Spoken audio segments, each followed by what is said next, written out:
Hello viewers, একজন YouTuber সে যদি vlog করে বা শর্ট ফিল্ম করে বা যে কোনো ধরনের কন্টেন্ট তৈরি করুক না কেন, তার জন্য মাইক্রোফোন খুবই গুরুত্বপূর্ণ একটি বিষয়।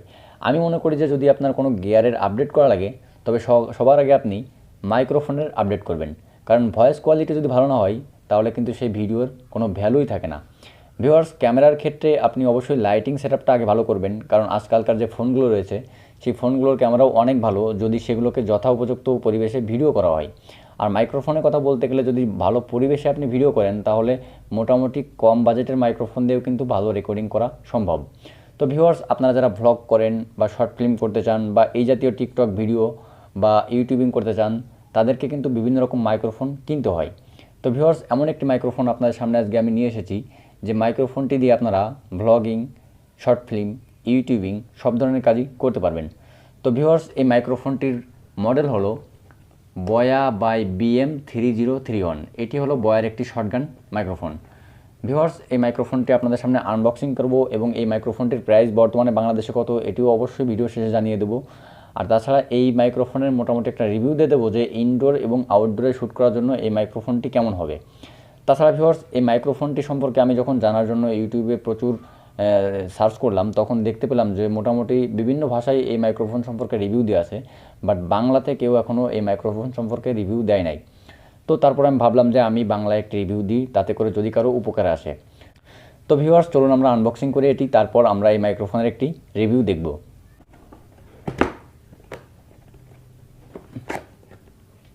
তো ভিউয়ার্স, প্যাকেটটি খোলার পরে এরকম একটি ফোম পেয়ে যাবেন, এটি মূলত প্রোটেকশনের জন্য। তো ভিউয়ার্স, এরপরে পেয়ে যাবেন একটি ওয়ারেন্টি কার্ড, বাট এই ওয়ারেন্টি কার্ডটি শুধুমাত্র চায়নাদের জন্য প্রযোজ্য। আমাদের দেশে সাধারণত ওয়ারেন্টি দেওয়া হয় না, কারণ এই ওয়ারেন্টি যদি আমরা ক্লেম করি সেক্ষেত্রে এই প্রোডাক্টটি চায়না থেকে ঘুরে আসতে অনেক সময় লাগে, এজন্য দোকানদাররা আপনাকে ওয়ারেন্টি দেবে না। তো ভিউয়ার্স, এরপরে পেয়ে যাবেন একটি ম্যানুয়াল গাইড।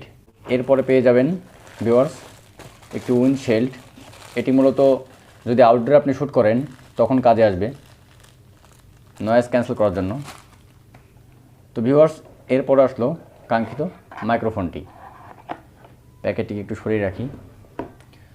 তো ভিউয়ার্স, এটি হলো বয়ার BM3031 শর্টগান মাইক।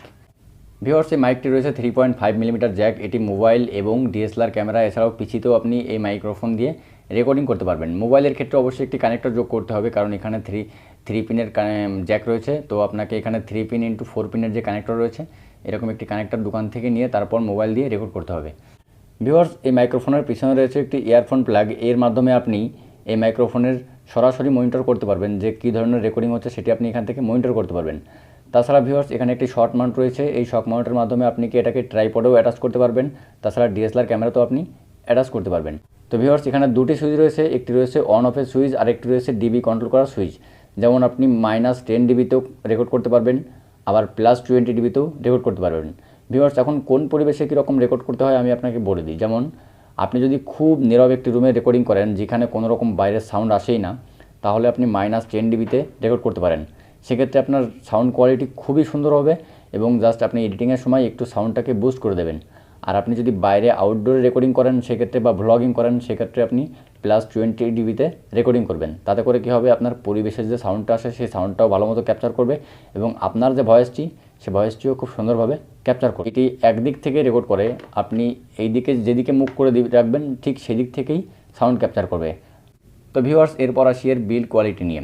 এই মাইক্রোফোনটি টোটালি কোনো মেটালিক তৈরি নয়, এটি একটি প্লাস্টিকের, বাট খুবই হাই কোয়ালিটির প্লাস্টিক এখানে ব্যবহার করা হয়েছে এবং খুবই মজবুত। দেখতেও লুকিংটাও অনেক সুন্দর এবং মাইক্রোফোনটি আসলেই খুবই মজবুত। তো ভিউয়ার্স, এখানে আপনার ডবলে ব্যাটারি দিয়ে আপনার পরিচালিত হবে মাইক্রোফোনটি। এখানে ব্যাটারি পাওয়ার লাগবে, ব্যাটারি পাওয়ার ছাড়া মাইক্রোফোনের রেকর্ডিং হবে না। তো ভিউয়ার্স, এই হলো বয়ার BM3031 শর্টগান মাইক। এখন এই মাইক্রোফোনের ইনডোর এবং আউটডোর দুই জায়গাতে কীরকম রেকর্ডিং আসে তার একটি ধারণা আপনাদেরকে দিয়ে দিচ্ছি। ভিউয়ার্স বন্ধুরা, এখন আপনি যে ভয়েসটি শুনতে পাচ্ছেন, এই ভয়েসটি হলো +20 ডিবি দিয়ে লো কাট ফিল্টারে রেকর্ড করা এবং এটি একটি ক্যানন 700D DSLR ক্যামেরা দিয়ে রেকর্ড করা। বন্ধুরা, এই রেকর্ডিংয়ের সময় কোনো প্রকার এডিটিং করা হয়নি, এটি হলো এর অ্যাকচুয়াল পারফরমেন্স। তো আউটডোরে +20 ডিবি দিয়ে রেকর্ড করলে ঠিক এরকমই সাউন্ড আপনারা পাবেন। বন্ধুরা, এখন আপনি যে সাউন্ডটি শুনতে পাচ্ছেন, এই সাউন্ডটি 0 ডিবি প্লাস হাই পাস ফিল্টারে রেকর্ড করা, এবং এটি একটি ডিএসএলআর ক্যামেরা দিয়ে রেকর্ড করা। আমি ঠিক ক্যামেরা থেকে 2 হাত দূরত্বে দাঁড়িয়ে আছি। তো আপনারা যদি এই মাইক্রোফোন দিয়ে আউটডোরে 0 ডিবিতে রেকর্ড করেন তাহলে ঠিক এইরকম একটি সাউন্ড শুনতে পাবেন। বন্ধুরা, আমার আশেপাশে এখন প্রচুর বাতাস হচ্ছে, আপনি দেখতে পাচ্ছেন যে আমার পিছনে গাছগুলো কিন্তু খুব নাড়াচাড়া করতেছে। তো এখান থেকে অনেক সাউন্ড আসতেছে। তো আমার ভয়েসের সাথে সাথে কিন্তু এনভায়রনমেন্টের একটা সাউন্ড কিন্তু এখানে ক্যাপচার করতেছে।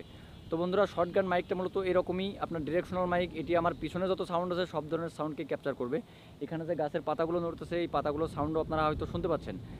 তো বন্ধুরা, এটি হলো 0 ডিবিতে হাই পাস ফিল্টারে রেকর্ড করা। তো আমরা এখন ইনডোরে এর কিছু পারফরমেন্স দেখবো যে ইনডোরে এই ক্যামেরা দিয়ে কী ধরনের রেকর্ডিং হতে পারে। বন্ধুরা, এখন আপনারা যে সাউন্ডটি শুনতে পাচ্ছেন এটি বয়া BM3031 শর্টগান মাইক দিয়ে রেকর্ড করা, এবং এটি হাই পাস ফিল্টারে -10 ডিবিতে রেকর্ড করা, এবং এটি একটি রুমের ভিতর রেকর্ড করা। রুমটি যদিও সাউন্ড প্রুফ না। তো বন্ধুরা, আপনারা মোটামুটি একটা ধারণা পেয়ে যাবেন যে -10 ডিবিতে ইনডোরে রেকর্ড করলে কী ধরনের রেকর্ডিং হতে পারে। তো বন্ধুরা, এখন আমরা -10 ডিবি থেকে 0 ডিবিতে মুভ করব। বন্ধুরা, এখন আপনারা যে সাউন্ডটি শুনতে পাচ্ছেন এটি হাই পাস ফিল্টারে 0 ডিবিতে রেকর্ড করা, এবং এটি একটি রুমের ভিতরে রেকর্ড করা। রুমটি আগেই বলেছি সাউন্ড প্রুফ নাই, তাই রুমের ভিতরে একটু ইকো আসছে। তো এই জন্য সাউন্ডের ভিতরে আপনারা একটা ইকো পেতে পারেন। বন্ধুরা, এখন আপনারা যে সাউন্ডটি শুনতে পাচ্ছেন এটি হাই পাস ফিল্টারে 0 ডিবিতে রেকর্ড করা, এবং এটি একটি ইনডোর আমার রুমের ভিতর রেকর্ড করা। সো বুঝতেই পারছেন যে 0 ডিবিতে ইনডোরে রেকর্ড করলে কী ধরনের সাউন্ড আসতে পারে। বন্ধুরা, বলে রাখি আমার রুমটি কিন্তু সাউন্ড প্রুফ নয়, এই জন্য আমার রুমের ভিতরে প্রচুর ইকো হচ্ছে। তো সাউন্ডটা আরও একটু ভালো আসতো যদি আমার এই রুমটি যদি সাউন্ড প্রুফ হতো, বা আমি যদি আর একটু ভালো পরিবেশে রেকর্ড করতে পারতাম, তাহলে অবশ্যই এর থেকে ভালো রেজাল্ট পাওয়া যেত। তো বন্ধুরা, আমরা এখন সরাসরি +20 ডিবিতে মুভ করব। তো বন্ধুরা, এখন আপনারা যে সাউন্ডটা শুনতে পাচ্ছেন এটি ইনডোরে হাই পাস ফিল্টারে +20 ডিবিতে রেকর্ড করা। বন্ধুরা, আশা করছি বুঝতে পেরেছেন যে এই মাইক্রোফোন দিয়ে ইনডোর এবং আউটডোরে কী ধরনের রেকর্ডিং হতে পারে। বন্ধুরা, আমি বলি এই মাইক্রোফোনটি খুবই প্রফেশনাল একটি মাইক্রোফোন। যদি ভালো পরিবেশে রেকর্ডিং করা হয় তাহলে এটি দিয়ে খুব ভালো রেকর্ডিং করা সম্ভব। তো বন্ধুরা, ফাইনালি এই মাইক্রোফোনটির প্রাইস বলি। আপনি যদি মার্কেটে গিয়ে এই মাইক্রোফোনটি কিনতে পারেন তাহলে আপনি মাইক্রোফোনটি পেয়ে যাবেন মাত্র 6,000 টাকায়। আর আপনি যদি অনলাইন থেকে কেনেন সেক্ষেত্রে আপনাকে 7,000 থেকে 7,500 টাকা গুনতে হতে পারে, কেননা অনলাইন প্রাইসটা সবসময় একটু বেশি থাকে। আপনি চেষ্টা করবেন অবশ্যই মার্কেট থেকে নেওয়ার, এবং অবশ্যই একটি জিনিস খেয়াল রাখবেন, সেটি হলো এর যে কিউআর কোডটি রয়েছে এই কিউআর কোডটি অবশ্যই ভেরিফাইড করে নেবেন যে এই মাইক্রোফোনটি বয়ার অথেন্টিক কি না। এই জিনিসটা অবশ্যই যাচাই করে নেবেন। তো বন্ধুরা, রিভিউটি কেমন লাগলো অবশ্যই কমেন্টস বক্সে জানাবেন, এবং ভালো লাগলে একটি লাইক দেবেন, আর আমাদের চ্যানেলে নতুন হয়ে থাকলে সাবস্ক্রাইব করে আমাদের পাশে থাকবেন।